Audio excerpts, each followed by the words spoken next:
स्वागत है आप सभी लोगों का। यदि आप जूनियर शिक्षक भर्ती 2021 की तैयारी कर रहे हैं और गणित अथवा बायो ग्रुप के आप स्टूडेंट हैं और 50 नंबरों का जो गणित का प्रश्न पत्र आने वाला है वो आपके लिए दुविधा का कारण बना हुआ है, आपके लिए परेशानी का कारण बना हुआ है, तो ये वीडियो आपके लिए ही है। हम लोग इस वीडियो में चर्चा करेंगे कि 50 नंबरों की जो गणित आने वाली है उसकी तैयारी कैसे की जाए। इसको समझने के लिए सबसे पहले गणित का सिलेबस देखना बहुत ही आवश्यक है। ये सिलेबस आपके कमरे में होना चाहिए, आपके पास होना चाहिए और मुझे उम्मीद है कि ये आपके पास होगा।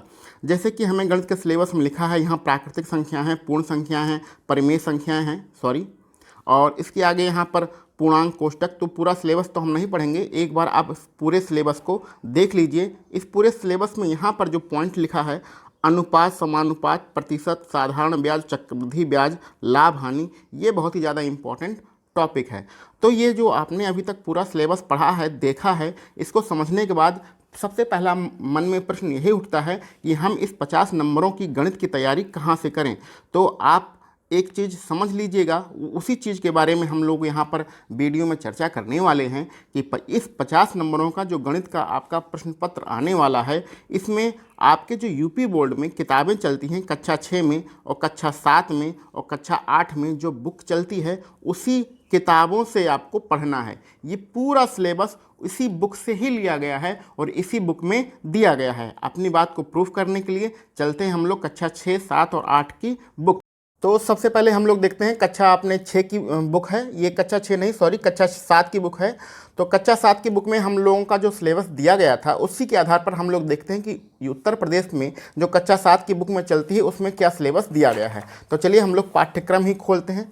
जैसे कि आपने यहाँ देख रहे हैं कि आपके सिलेबस में परिमेय संख्या लिखी है और यहाँ पर भी परिमेय संख्या ही लिखा है। घातांक, सांख्यिकी, रचनाएं, यहाँ पर भी सारी वही चीज़ें दी गई हैं जो आपके सिलेबस में लिखी गई हैं। यहाँ पर त्रिभुज के बारे में सब कुछ बताया गया है। ये कक्षा 7 की बुक है, ठीक है। रेखीय समीकरण और ये जो वाणिज्यिक गणित है इसमें आप समानुपात, अनुलोम और प्रतिलोम, ये सारी चीज़ें इसमें लिखी गई हैं। इसमें आप चक्रवृद्धि ब्याज भी है, लाभ हानि बट्टा, सारी चीज़ें इसी बुक में लिखी गई हैं। और यहाँ पर आप बीजगणित के गुणनफल और सर्व समीकरणाएँ भी आप देख सकते हैं। इसी प्रकार आप अगर आगे बढ़ेंगे तो आपको व्यंजकों का गुणनखंड भी मिलेगा, चतुर्भुज भी मिलेगा, वृत्त और क्षेत्रमिति मेंसुरेशन भी मिलेगा। और ये मानसिक अभ्यास आपको नहीं पढ़ना है। तो कहने का मतलब क्या है कि अगर आप सिलेबस देख रहे हैं, आप सिलेबस तो पलट के हम दिखा नहीं सकते हैं, आपने अगर सिलेबस खोल के अपने सामने रखा होगा तो वहाँ पर देखे होंगे कि इस कक्षा जो 7 की हमारी बुक है इससे अधिकांश चीज़ें हमारी मिल गई हैं। अब जो नहीं मिली हैं वो किस बुक से मिलेंगी, वो आपके इस कक्षा 8 की बुक से मिलेंगी। तो कक्षा 8 की बुक से चलिए हम लोग देखते हैं। उत्तर प्रदेश के लिए कक्षा 8 की बुक है जो कक्षा 8 के अभ्यर्थी लोग पढ़ते हैं, शिक्षार्थी पढ़ते हैं। तो देखिए पहले में क्या लिखा है, सेम वही चीज़ परिमेय संख्याओं के बारे में लिखा गया है। वर्गमूल है, घनमूल है, आपके सिलेबस में साफ साफ वर्गमूल और घनमूल के बारे में लिखा गया है। सर्व समीकरणाएँ आपके सिलेबस में लिखी गई हैं। बीजगणित, व्यंजकों का भाग और गुणनखंड, ये भी आपके सिलेबस में है। और संख्याओं का खेल, इसको तो खैर नहीं पढ़ना, ये तो एक अभ्यास कार्य है। युगपद समीकरण साफ साफ आपके सिलेबस में लिखा गया है। वर्ग समीकरण भी आपके सिलेबस में लिखा हुआ है। और यहाँ से आपकी समांतर रेखाएं हैं, चतुर्भुज की रचनाएं हैं। वाणिज्यिक गणित भी आपको चक्रवृद्धि ब्याज, सारी चीज़ें, छमाही, तिमाही, अर्धवार्षिक, ये सारी चीज़ें होती हैं। तो आपको कैसे पढ़ना है। उसके बाद बैंकिंग, ये बैंकिंग के बारे में जो जानकारी दी गई है ये आपको नहीं पढ़ना है।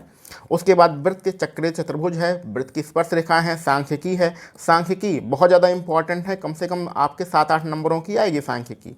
और संभावना, जिसको हम लोग प्रायिकता भी कहते हैं, कार्तीय तल के बारे में बताया गया है, क्षेत्रमिति, ये सारी चीज़ें सेम टू सेम एक एक पॉइंट करके आपको सिलेबस में लिखी गई हैं। और यहाँ पर कक्षा 6 की बुक हमारे पास उपलब्ध नहीं है, इसलिए कक्षा 6 की बुक के बारे में नहीं बता पाएंगे।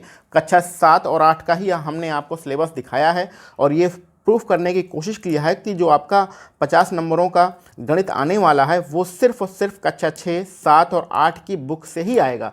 अगर आप किसी और बुक से पढ़ रहे हैं, जैसे कुछ लोग गणित में बहुत अच्छे होते हैं, वो किरण पब्लिकेशन से पढ़ते हैं या फिर RS अग्रवाल से पढ़ लेते हैं या कोई और बुक है राकेश यादव की, उससे पढ़ लेते हैं, तो अच्छी बात है, कोई दिक्कत की बात नहीं है, आपका 50 में से 50 नंबर आ जाएगा। लेकिन अगर आप गणित, आपका विषय कमज़ोर है, थोड़ा सा भी आपको अगर इस विषय में दिक्कत है, तो आप क्या करिए, कुछ मत करिए, सिर्फ उत्तर प्रदेश की कक्षा 6, 7, 8 की किताब ले आइए और इसी से आप पढ़ लीजिए, आपका इसी से कल्याण हो जाएगा। कम से कम 50 में से 40 नंबर कक्षा 6, 7, 8 की बुक पढ़ने से ही आपके आ जाएंगे।